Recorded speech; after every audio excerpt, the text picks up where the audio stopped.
Right, okay, so welcome everyone.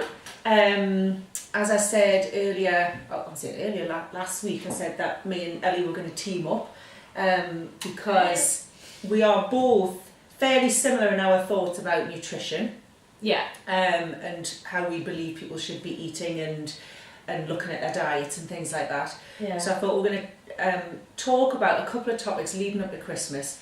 And as you can see from our lovely array of bottles here, we thought it would be quite a good one to start with alcohol, because obviously coming up to Christmas, people are going out for parties, people are going to drink a lot on Christmas Day. Yeah. And actually it's trying to understand, it is, and it's trying to understand what is in drinks, because people talk about units and people are like, well, what is a unit and how many calories are in units? So we thought we'd just try and explain that a little bit better and give you some ideas on things that are how many units are in different types of drinks. Yeah, like using common drinks that you would normally buy in the supermarket or have a drink in the pub. What would you order? How many calories are going to be in these? How is it going to affect you? Yeah. And then we thought, and then once we've gone through that, maybe talk about some things of what you could maybe do on a night out, or then to not go a little bit mad. Yeah, so say you want to be following an overall healthy lifestyle, the sort of things that you would do to, if you knew you were going to be drinking that evening, things that you could do during the day to maybe limit the damage. Yeah, perfect. So what we thought we'd start off by saying is that actually now the guidelines for how many units per day you're allowed to drink as such is around about 2 to 3 units per day. And when we were talking about it, we were thinking, well, actually people might not know what units are. Mm-hmm. So we've got a range of drinks here, and we thought, well, let's look at what a unit is first. So we have the first one's nice and easy, we have our little shot glass here. So anything where you have, so we've got whiskey, we've got a lot of people who know like gin, a lot of gin lovers, we've got tequila, so these ones on the end here, any shots. Yeah, vodka as well. Yeah, vodka, rum, anything like that. 25 mils, which is one shot, that is equivalent to 1 unit. Okay, so they're nice and simple to follow. The next thing that we've got is we'll talk about the beer actually, because a lot of people like their beer. Now obviously this is a larger glass, this is 620 mils. Yeah, a bit of a random measure actually, I didn't know that. Is it? So in terms of probably thinking more about a pint. So a pint's a little bit less than this, 568 mils I think a pint is. Yeah. So a little bit less than that, but as a pint you are looking at 2.8 units of alcohol in a pint as a rough guess. Okay, and then the last thing we've got is wine and champagne. My favourite. So wine and champagne. So roughly in a small glass. So we talk about small glass and large glass. So in a small glass, you were looking about 1.5 units. Yeah. In a large glass, you're looking at about 3 units, because obviously we're going to go about 3 units. However, the difference between wines and champagnes and beers is all to do with the percentage, so the volume that you see on the back. So for example, these two here are both 12.5% volume. So what you'll find is the higher the volume, so if you went for a 14% wine, then there's more alcohol in a unit, so that would go up. Okay, so that's kind of a bit of an idea on how many units are in different types of drinks.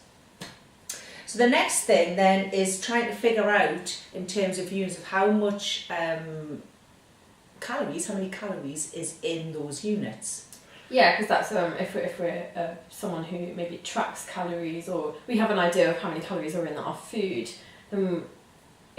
it doesn't translate as well into alcohol. Like you can go, oh, I haven't got a clue how many calories are going to be in this bottle. Yeah. So it's quite difficult. Each unit, so if we're taking this as an example, each unit of alcohol each unit has got 8 grams of alcohol in a unit. And then there's 7 calories per gram. All right, so if we're taking this shot, of alcohol, there is 84 calories in a shot. Yeah. So every time you have a shot of whiskey, gin, vodka, like we mentioned before, there's about 84 calories in one shot. Now obviously the best thing to do there is, this is why we've got a 0 sugar Coke there as an example, is people often talk about spirits being the best drink to have. Yes.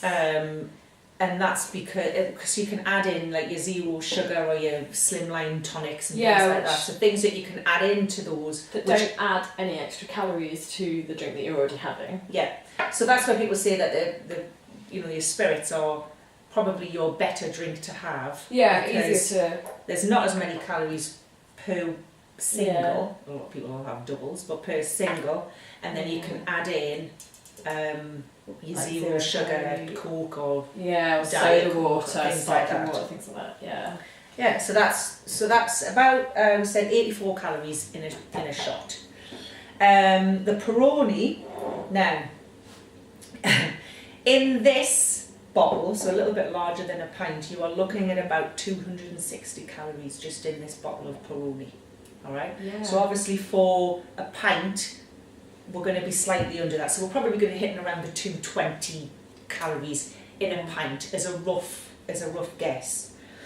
And then a glass of wine, our lovely glass of red wine. Yeah. So we're looking at a glass of wine for a large glass of wine. Because I think at Christmas most people have a large. At 250ml. Yeah. So about 250ml, that's about 210 calories. So actually we were talking about in terms of beer, a pint of beer and a large glass of wine. If you went to the bar and ordered one or the other, you're probably going to be looking at roughly the same amount of calories per drink. Okay, so that's giving people a rough idea. Something that we were also talking about was in terms of, you always hear now about people saying about binge drinking. And people say, well, what is classed as a binge binge drink? I had an idea in my head that it would be probably, I don't know, anything more than say 3 or 4 pints or a few glasses of wine. I figured that would probably be about binge drinking, but we weren't 100% sure, so we decided to Google it, and I was actually quite surprised at what we found out. What was it again? So according to the NHS, you are classed as a binge drinker if you have 6 units of alcohol. Yeah. So in terms of this, you could have 6. Once you have 6 shots, which is quite a lot, is classed as binge drinking. But more so if we were kind of thinking more on the terms of pints and glasses of wine. Once you start having a couple of pints, just over 2 pints, that's then classed as binge drinking. Yeah. Which I think a lot of people probably don't realise that's the case. Yeah, so 2 bottles of this in one evening, and that's classed as a binge drink according to the NHS. Yeah. But how 6 shots in your So I think because I think that's kind of really explain the difference in terms of units and the alcohol. People would say, oh well, I can have 6 of these, and I'm not classed as a binge drinker, but having 2 of these, and then suddenly I'm a binge drinker. So that's just a little bit of extra information for people to be aware of. Oh, one fun fact that we found, going off tangent a bit, was that this entire bottle of champagne, which I got for my 30th birthday, still need to drink this at some point, is actually 950 calories for the entire bottle. So there we go, about half of your daily calorie allowance if you're an average woman. Yeah, and actually we were talking about Christmas and New Year and things like that. I bet a lot of people could probably drink a bottle of champagne or a prosecco or something like that over the day quite easily, and they have, on average, for a woman particularly, like a bottle of that is half of your calorie intakes for the day. Yeah, Christmas dinner, bottle of champagne. Yeah, done. And then that's half your calories for the day. So I think now if we talk about, let's have a think about well, what can we do? Because obviously it's coming up to Christmas, New Year, people are going to drink. So we're not saying, don't drink. I think it's a case of trying to manage how you drink a little bit better, and what can we do I feel like in our culture, it's it's normalised. Drinking alcohol is a very, very normal thing to do, especially around this time of year, where there's parties. People always say, "Oh, to have a glass of wine." You go around a Christmas market and there's mulled wine, and it's like suddenly it's okay to be drinking alcohol at sort of 2:00 in the afternoon. But what I wanted to talk about was a little bit how your body processes the alcohol as well, in terms of like, from start to finish. So, in order of how your body processes macronutrients, and macronutrients are your carbohydrates, fat, protein, and alcohol, considered one of those macronutrients as well at this point. Your body will process alcohol first before it tries to tackle anything else that it's had. So say you go out for a dinner and some drinks. Your body will want to tackle the alcohol that you're drinking before it tries to tackle the food that you're eating. So it will push the food sort of aside in a simple form way of saying it. Go, okay, I'm going to deal with this later, because alcohol is actually our body sees it as a poison. Sadly. So obviously it would be like, okay, clear the decks, everyone on board, cells, come on, we've got to sort out this alcohol, which is one of the reasons why alcohol can be associated with extra fat gain as well, because all the extra calories that you're having are generally just stored as fat a little bit more. The second thing, and it's probably the biggest one, is that it's almost less about the calories in the alcohol itself, more about what happens where your inhibitions are lowered because you're drunk and your macronutrients have been flushed out of the body, all the salt has been flushed out of the body through, there's a huge amount of liquid that you've been guzzling, and your body then craves things like salt, fat, sugar to try and replenish itself, bring back some energy. So that's why you'll end up wanting to faceplant an entire pizza on the way home. I think that's why what people don't understand is that obviously you get the munchies once you've been out drinking, and it's your body trying to get everything back that's been flushed out with all that alcohol. And then the thing is, then the next day people talk about like hangovers and that, and then you want the same type of food again. So actually, I think what we were talking about is it's not just the alcohol that you're drinking on that night or on that day. It's the consequences then of your body wanting the wrong types of food that you're having that night and then leading into the next day. So it ends up being 2 days worth of having way too many calories. And if that's happening every weekend, if you're going out every weekend and having it every weekend, then obviously that's when you're going to start piling the weight on. Definitely, yeah. But yeah, let's lighten it up and start talk about how what you could do if you did want to enjoy a drink, because let's face it, a lot of us, not everyone, does enjoy having a drink or two and a night out with friends. It relaxes you, it makes you feel good, it makes you feel, it tastes good. I think it tastes good. Yeah. Beer's my preference and red wine, but not so bothered about the spirits, even though I know they're not as bad for you. Yeah. So what would you do? So what I would do, I'll talk about what I would do personally. If I knew that I was going to be going out and I was going to be binge drinking, having a couple of pints, or a couple of glasses of wine with dinner, I would do a few things. I would see if I could get in a really good workout, something that's going to say like using big muscle groups like your legs in order to create a bit of a calorie deficit in exercise form.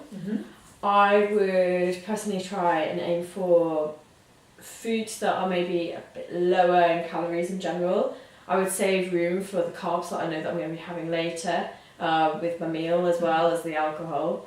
I'd focus on fats and protein, so I might have an omelette for breakfast. I might have a chicken salad, something like that, with prawns for lunch. Snacks, I'd probably try and get in some micronutrients that I know that I'm going to be flushing out, so get my broccoli, banana, apple, berries, that kind of thing, maybe a protein shake, and create a bit of an energy sink, a calorie sink, so you've got a bit more to play with in the evening. And I think what we're saying as well is maybe try all day or even on the night is try and have some water along the way as well. And every time you're having a drink, and then try to just top up, because the alcohol dehydrates you as well. It does. And so just now and again on the night out, just try and have a glass of water in between. I'll quite often go up to the bar and go, can I have a glass of wine and a pint of tap water? And I'll make sure that I'm drinking both throughout. But it's funny when have you ever been on a night out? I mean, I think you have, where say you're the driver and you're not going to be drinking, and everyone's drinking around you, and people keep asking you, do you want to drink, and it's really funny when you're trying to eat drinks, soft drinks, in the same volume that you drink alcoholic drinks. Like, you just can't. This is a lot of liquid, isn't it? It's like by the time you get to your third Diet Coke or whatever, it's like, oh really, that's enough. I can't drink anymore. But then when you're having the alcohol, it doesn't bother you. It just goes down quite nicely. But it is just trying not to dehydrate yourself by having all that alcohol. Just try and add some water in as well during the day. So I think I think the last thing that we were kind of on about is just to remember, obviously, but thinking safely as well, is that for every unit that you have, it takes the body an hour to get rid of that unit. So from when you start drinking, if you started off having a gin and tonic, for example, at 6 o'clock, it would take until 7 o'clock that night to get rid of that. So when you're thinking about when people are driving the next day, they don't understand that if they had a lot of drink that night, that's why it's still in the system, because it takes the body an hour just to get rid of one unit. So if you're having a lot of units on a night out, it's the next day. One for driving, obviously you're going to be over the limit, but we've still got alcohol in, and I think that's why the next day why people have the hangovers and they're still wanting the extra calories and the extra food, because you've still got alcohol in the system. Definitely. But so I think that was kind of everything that we wanted to get across. There is a lot of information we've kind of gone through there, so probably I could talk about this all day. There's loads of things that I want to we've tried to look at the main things so that people have got a little bit more of an idea of what they might be drinking over the Christmas and New Year. Exactly. And probably just bear that one in mind. 950. Just I would say, like, have another look through the video. Probably take it a couple of times just to look through it and so that everything kind of sinks in. But if anybody's got any questions or anything they want to ask, they can always comment below and we can have a look at it and get back in contact with people. And we've really enjoyed doing this, so if anyone has any questions that they want to ask us, please do comment below. We'd love to hear from you. Brilliant. Thanks. Bye.